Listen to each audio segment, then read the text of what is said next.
I'm going to show you today how to etch copper. We are going to start with a copper blank. This is a stamping blank. I get them from Rio Grande. This one is 30 by 22 millimeters and it's 18 gauge. I took a lot of time to research the size and the gauges of them. I wanted in particular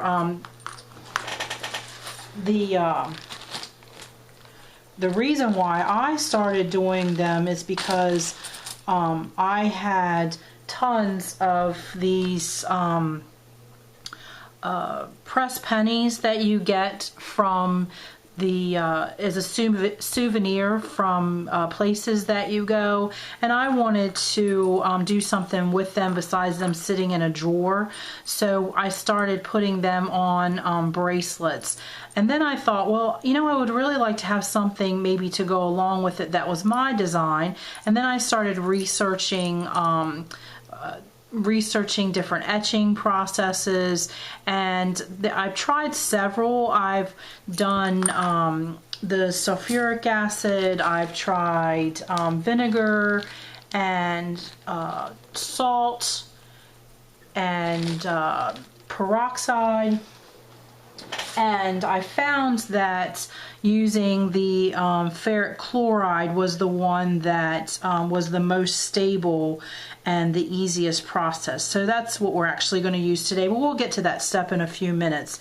So what we're going to do today is I'm going to show you how to etch fingerprints into basically any image into your copper.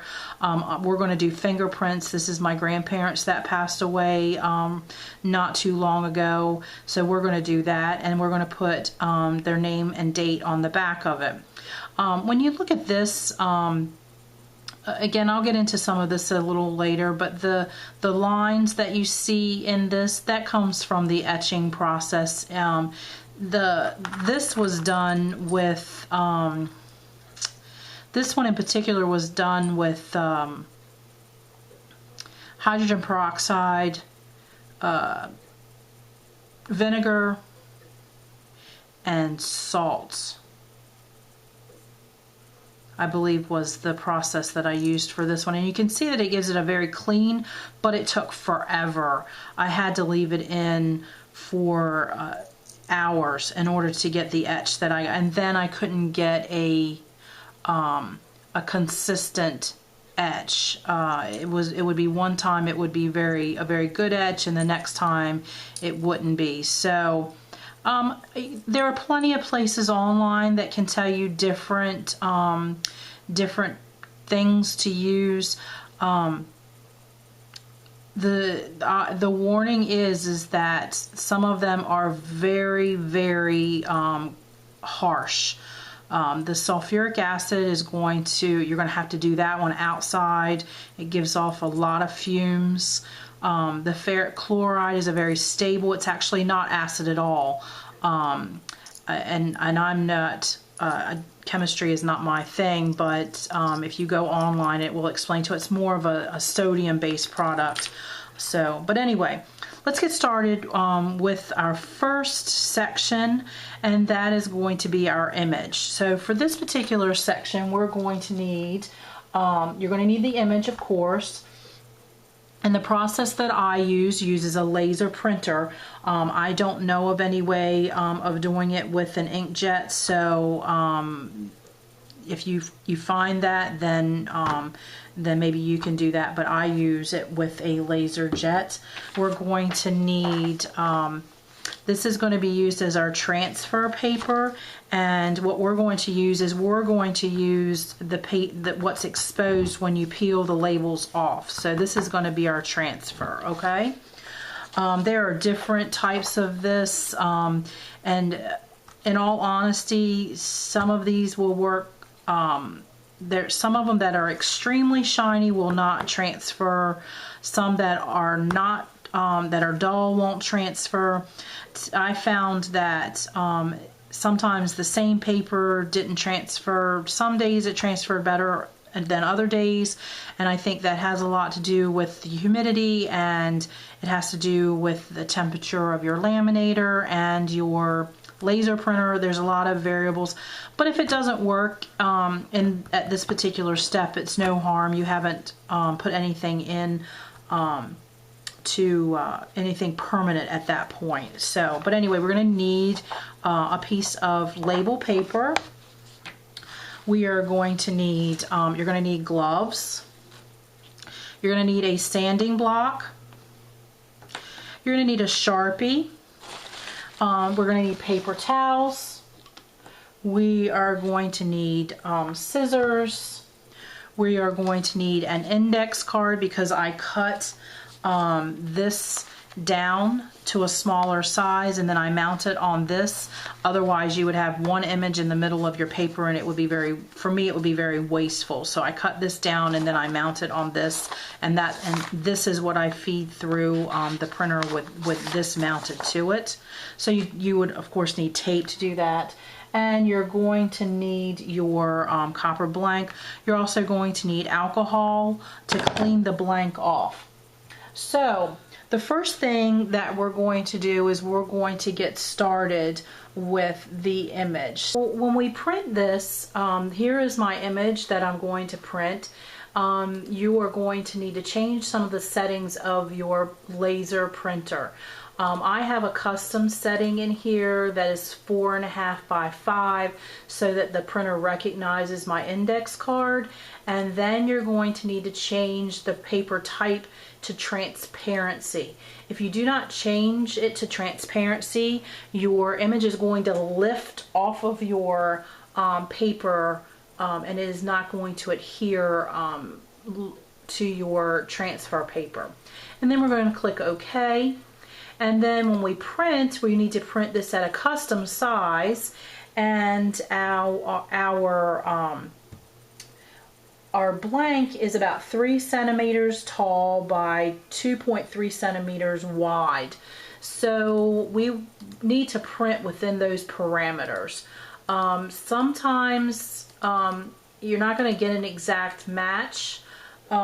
So I usually, depending on the image, for this particular image, if I go a little larger, as long as the words are inside of it, it's not going to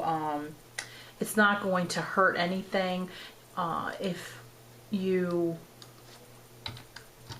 have an image that, say for instance, has an outline, or any image that you don't want to cut off, then you're going to have to be very specific.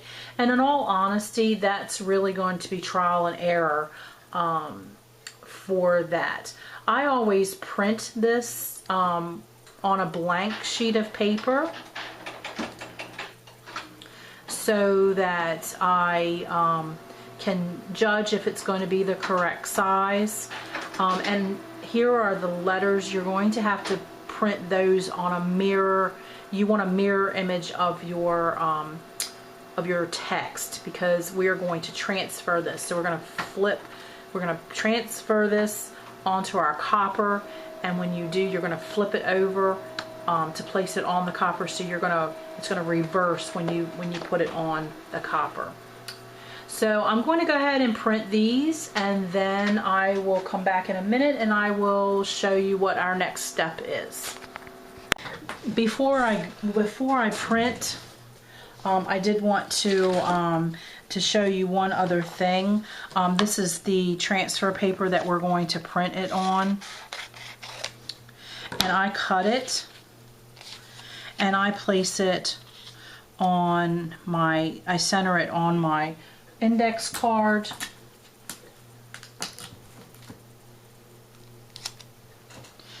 And I tape it down. Make sure that you tape it down on all 4 sides, because if you don't, then it is going to misfeed. The printer is going to roll it up on, the rollers are going to get caught up on it. So, and you want, of course, the side that was against the stickers or labels That's the side that you're going to print on.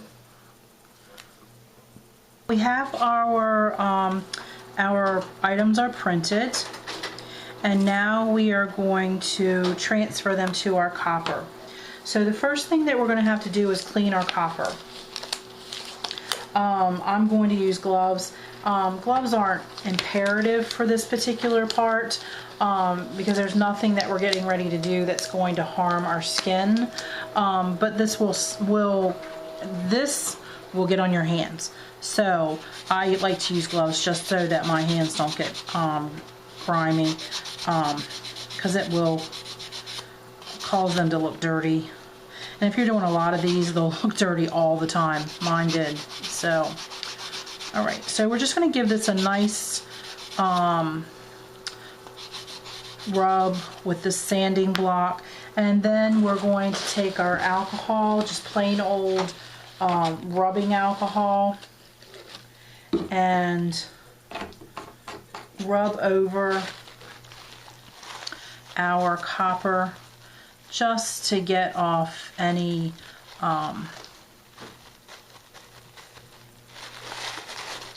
anything that's left behind. Okay, and just give this a good rub.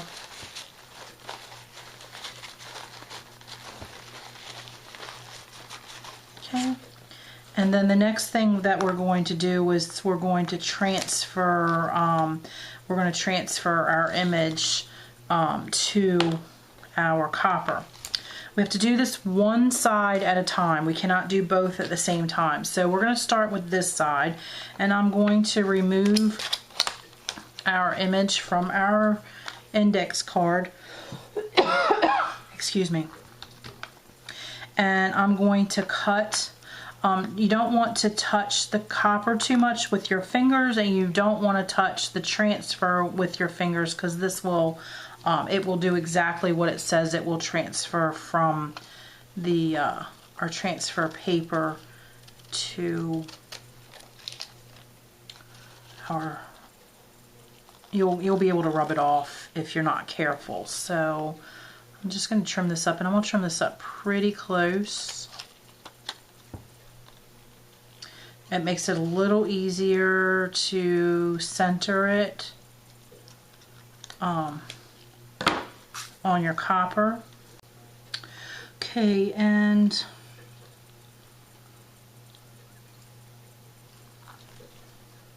what we're going to do is we're going to turn this over.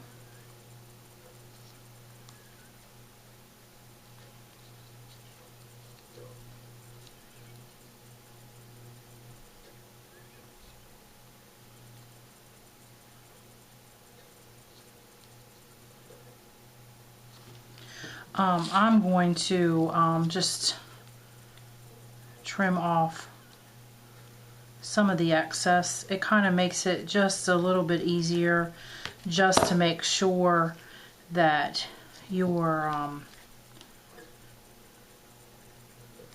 image is staying centered on your copper. Then we're going to put this. We're going to put this inside of here, and this sleeve we're going to run through the laminator. When you run this through your laminator, you're going to want to run this through this way. The laminator says to run it through with the folded edge first, but if you run this through with the folded edge first, what's going to happen is that when this hits your rollers, the rollers are going to push your copper, and your image and your copper are going to become not lined up. So if you put it through this way, when your rollers hit the copper, it's going to push it up against this fold and keep everything in place. So just make sure you run it through this way. Depending on your laminator, I happen to have access to a commercial laminator, so it takes I go about 5 times through the laminator just to make sure that I have a good transfer. If you have one of the ones, the Scotch ones that you get from Walmart, then it may take a few more times to get a good transfer to your copper. This is again going to be one of those things where you're going to have to do a trial and see at what point your transfer, you have a good transfer to your copper. So I'm going to go ahead and do that, and then we'll come back and we'll look at our image and see how it worked out. And then if for some reason your transfer does not transfer, you don't like what it looks like, then all you're going to do is you're just going to take your sanding block, sand off your transfer, then reprint your picture, do the first steps that we've already done over again. This will sand right off, no problem, won't leave anything behind. Your copper is still usable, nothing is permanent at this point. So again, I've said what I said, I'm going to go ahead and do this, and then we'll come back and we'll look at our copper. I've transferred this over. Make sure also when you're feeding this through that you hold onto your image and your copper until it gets to the very last point where you can't hold it. That just ensures that everything stays where it's supposed to. So we're going to, looks like it shifted just a tad, but we can kind of we can fix some of this. I'm gonna just lift this off, and I mean my letters went off the edge just a tad, but I'm okay. I'm giving this to a family member, and it'll be okay. So I'm happy with the way this is. So I'm going to go ahead and we're going to move on to the next step of our process, which is going to be etching. So what we need to do now is we need to prepare this for etching. We're going to take our Sharpie, and if the other thing that I didn't mention on your is that on your paper, when you pull this off, there are going to be lines. If your image falls on this line, that line is going to transfer to your image, because there isn't going to be any of your I guess it's toner, whatever laser printer puts in there, is not going to fall into that line. So that line is going to transfer. But we can correct that.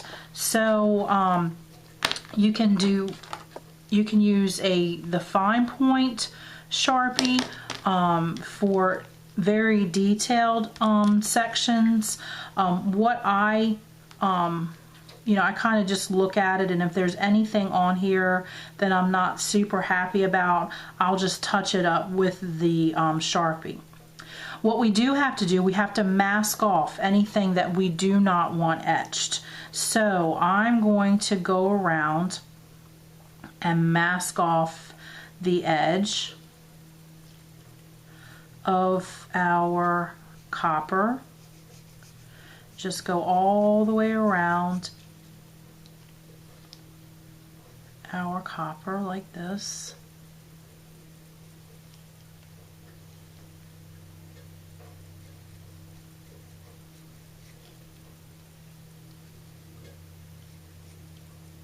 I do find that this extreme marker dries a bit faster than the regular Sharpie.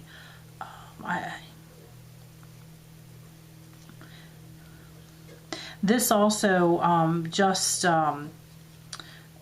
when you use the ferric chloride, you can use the Sharpie. It will not work in the hydrogen peroxide mixture, and it does not work in the it does not work very well in the hydrochloric acid. The longer that this has to sit in your liquid, the more of your Sharpie is going to be your Sharpie is going to deteriorate over time. So and it seems like the ferric chloride, because it's not a water, it doesn't seem like it's not water based, and I don't even know if that's the correct terminology, but it's not, it's a thicker liquid, doesn't go through the Sharpie like the others do. Okay, so I went around and I also do the back, because in our next step, when we put this, get this ready for etching, I just mask off the back as a extra precaution, so that if any of our etching solution were to seep under the tape that we're going to mount this to, it won't scar the back of this. Okay, for our next step is etching, okay? And we're going to need a plastic bowl. We are going to need water. We are going to need baking soda. We are going to need, I like to have plastic tongs. This is just in case something happens and you need it to reach into your solution. I like the plastic tongs handy. We are going to need packing tape. And we are going to need our etching solution. This, as I said, is ferric chloride. It comes from Radio Shack. There is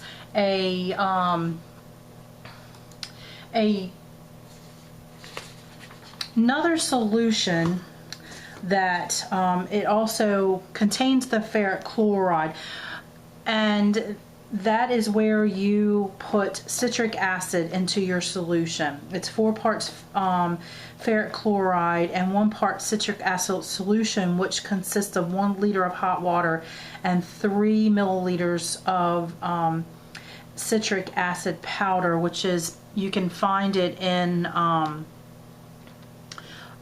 the canning section, and then you mix that with your ferric chloride. What happens is that the citric acid binds to the copper, and it keeps the ferric chloride useful for a longer period of time. I did not use that because I'm not chemically inclined, and I could not, I just didn't have I didn't feel like fooling with it, to be quite frank with you. So I just would change out my ferric chloride when I thought that it got to a point where it wasn't etching correctly. This will etch with the amount of copper that we are etching out. This will last you a really good long time. You'll find that you'll get quite a few etches out of one batch of your ferric chloride. Okay, so and by the way, the ferric chloride, I'll go ahead and pour this in our bowl. This will stain whatever it touches, so you don't want to get this on your clothes, you don't want to get this on anything, because everything you touch will turn that brownish kind of color and it will stain it. So I like to keep something under my bowl, and we're going to go ahead and pour this in our bowl. Okay.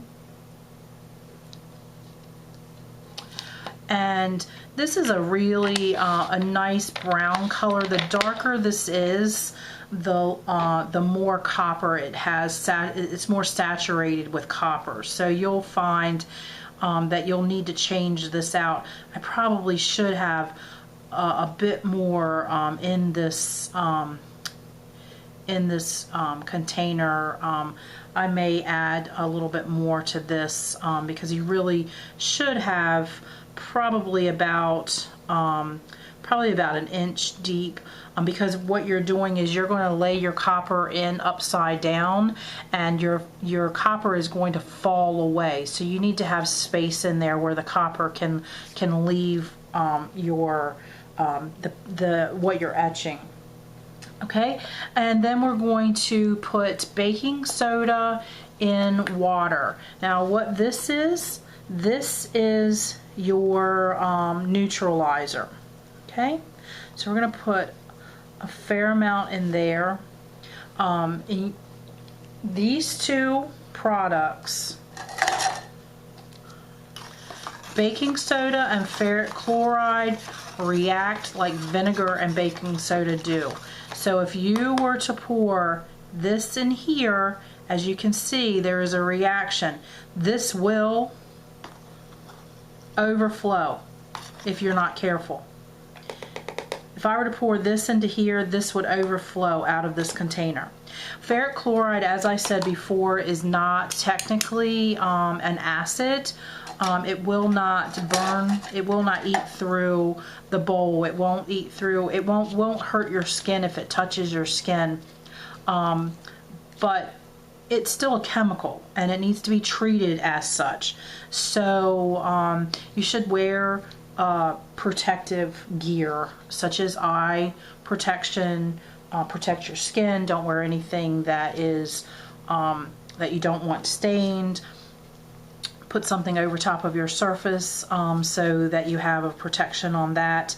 My counter that I use to do this on has stains on it that they'll never come out because of the nature of the ferric chloride. So, okay, so now we need to, what we're going to do next is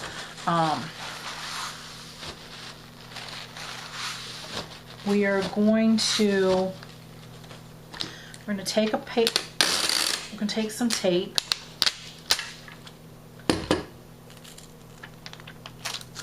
Okay. I'm going to lay this down like this. And then I'm going to put my piece of copper on my tape. And you want to get a nice, don't rub, because you'll rub your transfer off. And don't do this with your bare finger, because you'll leave your oils from your hand will be left on the copper, and it will leave a spot where you won't get a an etch.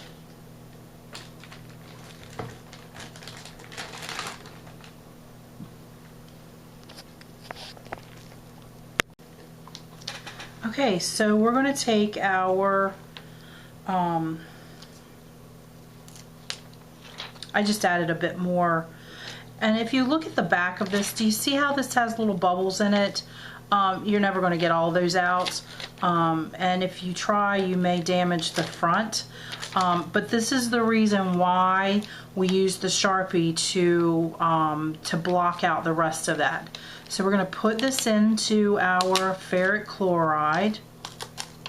Make sure that there is a good, it is in your, this is a little darker now because I added some more ferric chloride to it. What I had was some that I'd already used, so this is a little bit darker than what you saw it earlier.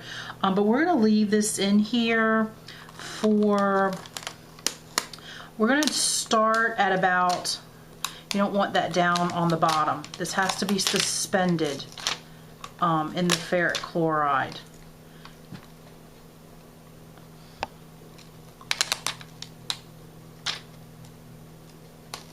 So you don't want this, you don't want your copper touching the bottom, because like I said before, the way this works is that as the ferric chloride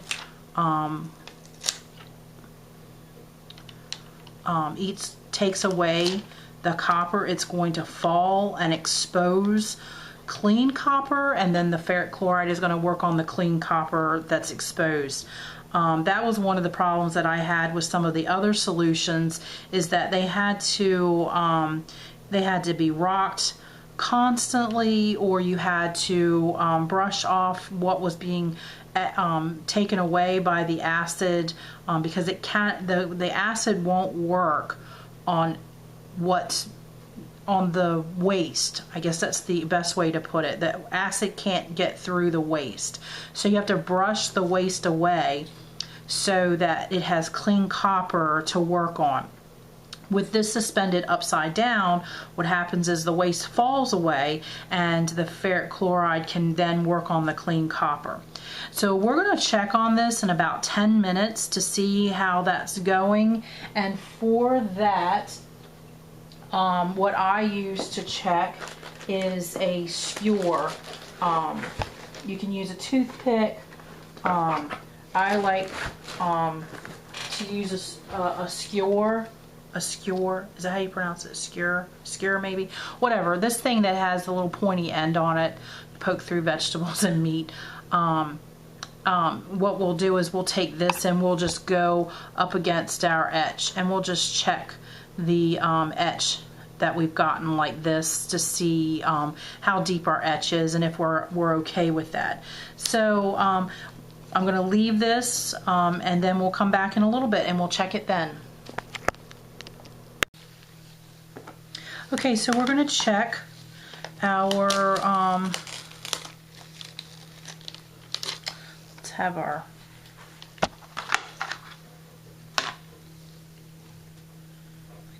have this close by. And I'm going to turn this over and I'm going to check. And I can tell by looking at it that it's got a really, you can feel it if you use this method. And this side probably doesn't look like it, but I can feel the etch. So I'm going to take this out.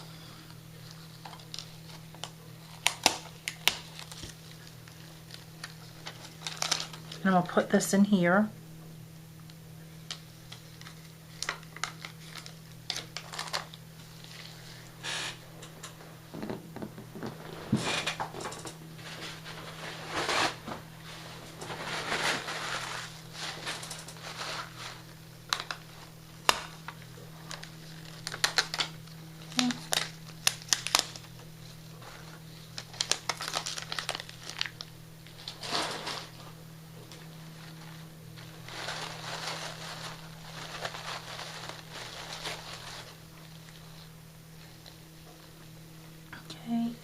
And I'm going to use a little bit of rubbing alcohol or this is nail polish remover that will remove the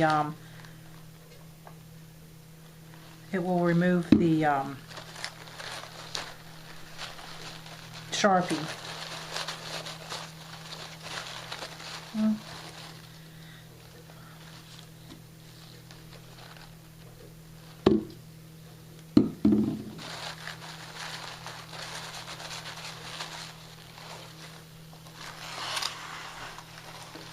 Use a little bit of nail polish remover to remove all of the Sharpie.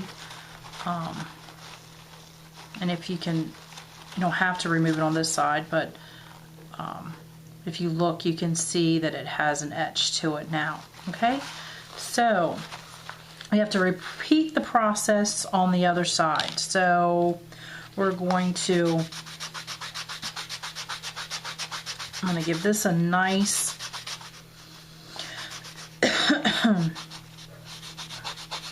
rub with our sanding block.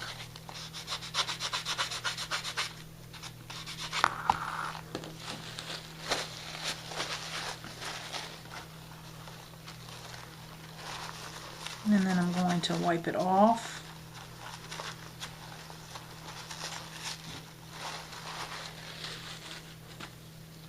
Okay, and then I'm going to take my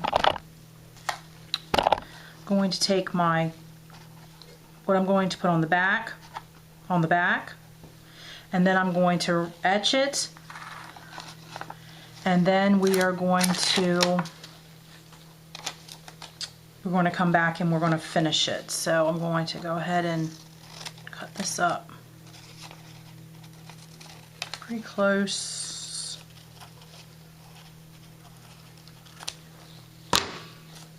All right.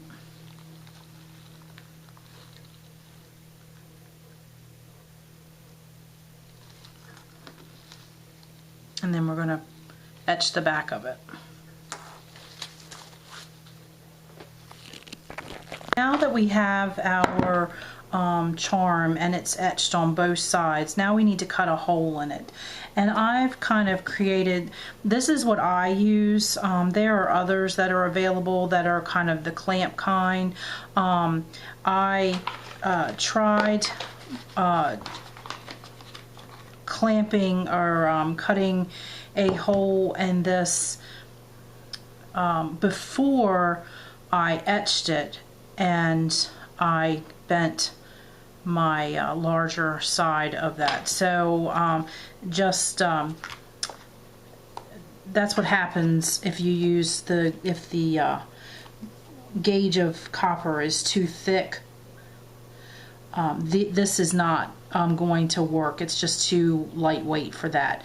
So what you want to do is I've created this little, it's just a pad of paper that I cut out a space for my my hole puncher to fit into, and then I just drew a line around my copper to give me an idea of where I want it to be, and then I center this on here, and I just twist this until it's down, and I remove I do remove this. I didn't have that tight enough, so I'm going to do that again, and I just kind of push it down until it's pretty firm in there, and then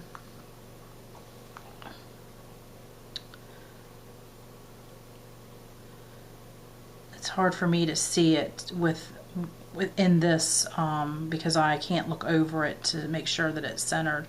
So but I try to center it.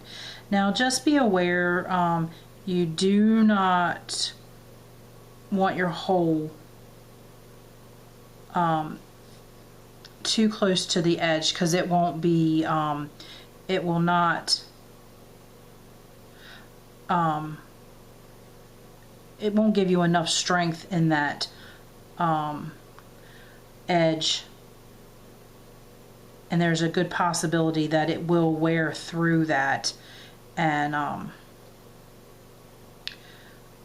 then your charm will break off of your will break off.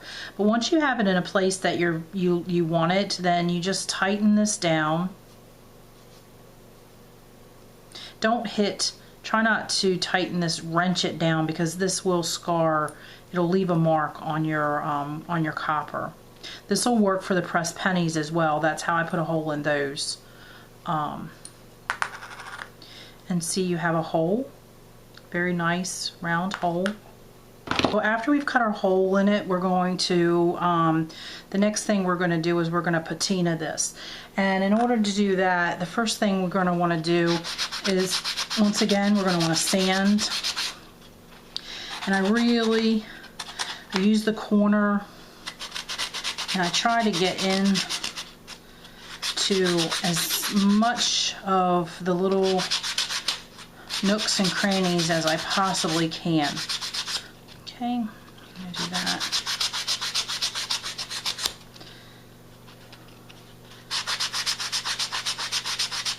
Do the back. Make sure you get the sides.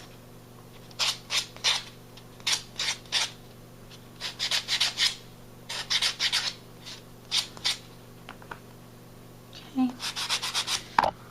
And once again, we're going to wipe this off. I'm just going to use just some plain water to wipe it off and get any bits and pieces off of it.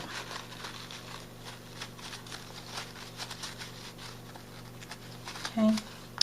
And then for this next process, we're going to need hot water, and we're going to need liver of sulfur. This stuff is really stinky, so it smells like eggs to me. My kids hate it when I'm using this. So what you're going to want to do is you're going to stir this up, because this clumps down. See the clumps? It settles in the bottom of this jar. So if you just stir it up,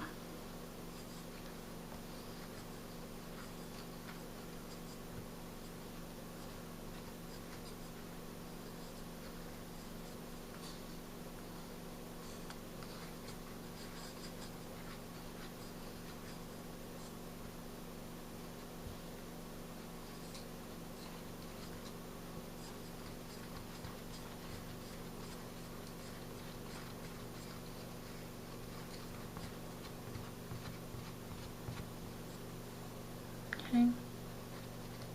And I basically just use whatever sticks to my skewer. I put that in my hot water. Almost jumped that over. That would not have been good. Okay, and I just put I keep this in a bag because I keep everything, all of my liquid stuff, in plastic bags, just to make sure that there is no accidental spillage. Okay, and then we're going to stir this around.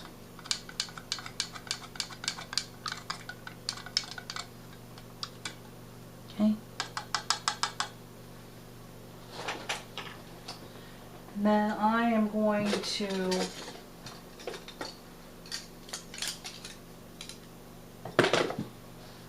take my little tongs and I'm going to dunk this in there, and you will see that it will change immediately. Then the same thing that neutralizes the liver of sulfur. Now there isn't anything that I've found about this that's too terribly bad, but in order to neutralize that, you're going to use baking soda. We're going to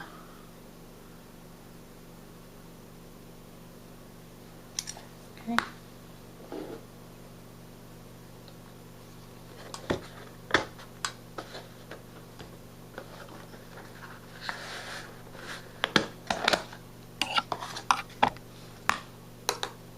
And I'm just going to dunk this in our baking soda, and then we are done with the patina on it. And then we're going to come back with our sanding block, and we're going to go over this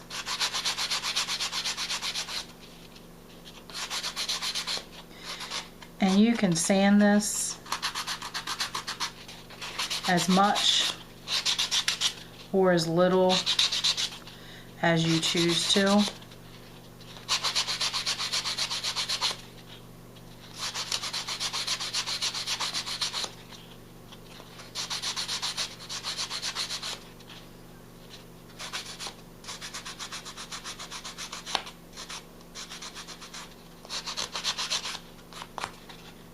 And if you get to where you think you've sanded it too much, you can dip it back into the liver of sulfur and start the process, the patina process, over again. But that's basically what we have now that we've sanded it, we've patinaed it, and we've sanded it. Okay. Then the next thing we're going to do is we're going to put a coat of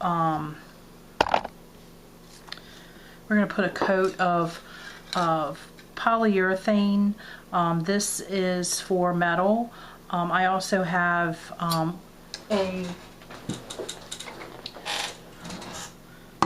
this is a triple thick polyurethane that you dip. If you were going to use this, this will create a drip sometimes at the end of the copper, just a little bulging there. You're going to have to keep a close eye on it, as it is after you take it out of this, you just dip it in, and as you take it out, as the polyurethane runs down. I would use a skewer and just kind of sweep very gently over the edge, and it would take off any excess on the edge of that. So I'm going to give this a little wipe with a little bit of, I'm going to just use some of my nail polish remover. I'm going to go over it very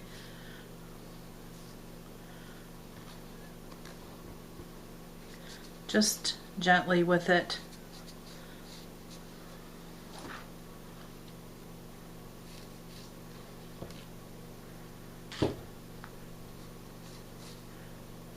And then I'm going to spray a light coat on it and let it dry, then another light coat and let it dry. I usually give it about 3 coats, and then we'll be ready to finish our bracelet. Now we're going to put our charm onto our bracelet.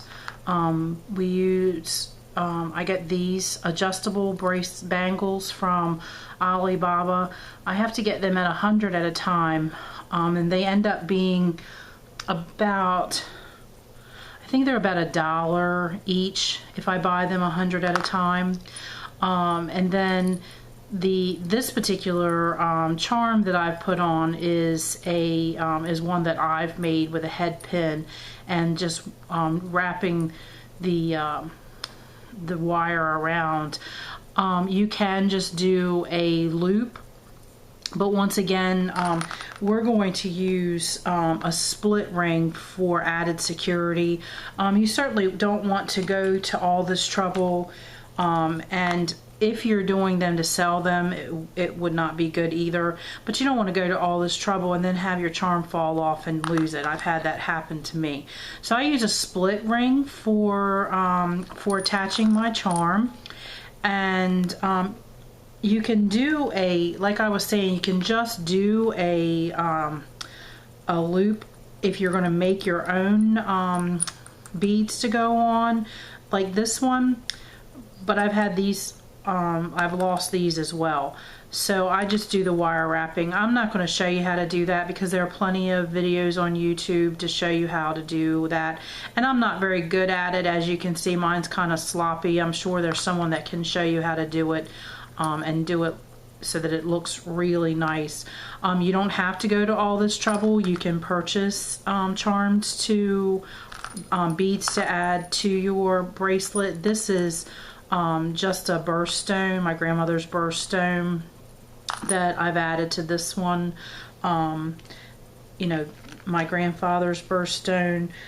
Here's another charm that I made.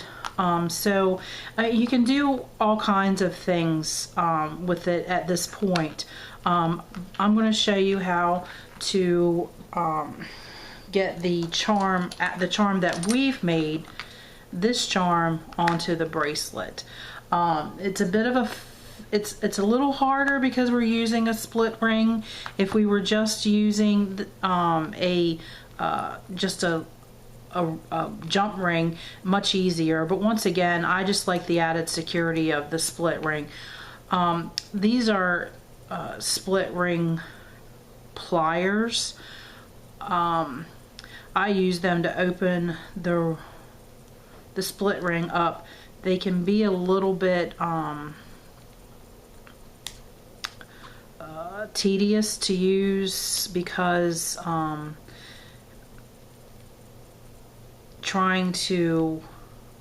you can't hold with these very well once you get your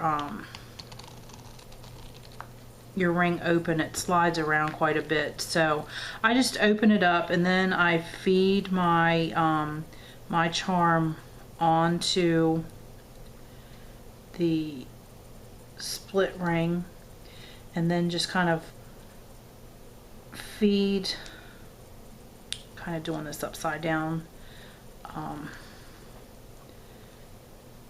feed the end of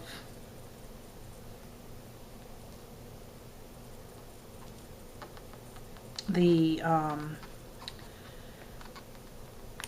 split ring into, I have several pairs of pliers. I kind of switch between one and the other depending on how much success I'm having with one or the other.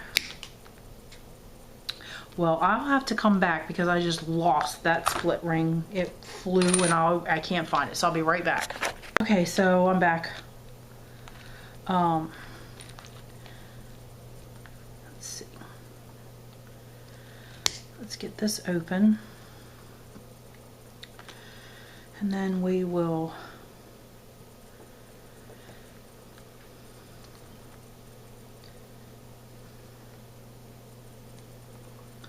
I like to kind of go on with the back side because feeding this on can give a little mark on your charm, and I would prefer that to be on the back side rather than the front. Okay, so we have that on there. I'm going to put this bead on here.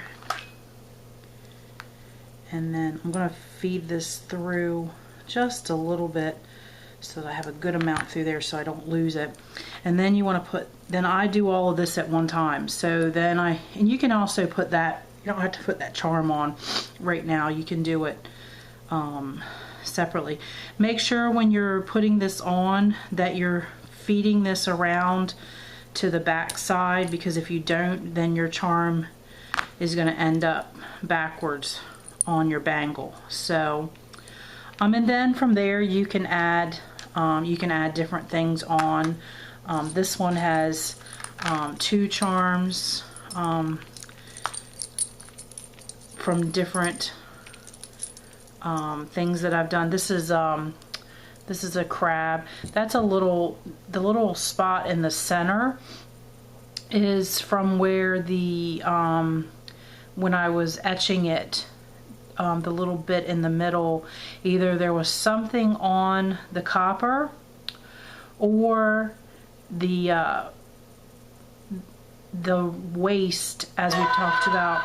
Sorry, the waste that we talked about didn't fall away correctly. So more than likely there was something, I touched it or something with my finger and left a mark.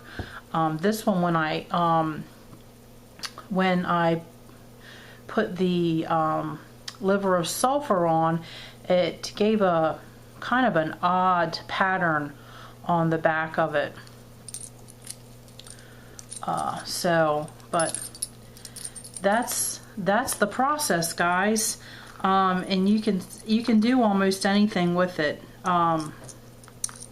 So I hope you have a good time making them. And just let me know how it goes. I'd love to hear from you all. If you like the video, please subscribe and give it a thumbs up. Subscribe to the channel. I hope to be placing, doing more videos like this, just with little things that I do. This was a Christmas present that I made last year for my family. The fingerprints were. And every year I do make a Christmas gift and an ornament for my family. So I'd like to show you all some of those things that I do and share with you the process that I go through. So until next time, thanks for watching. Bye.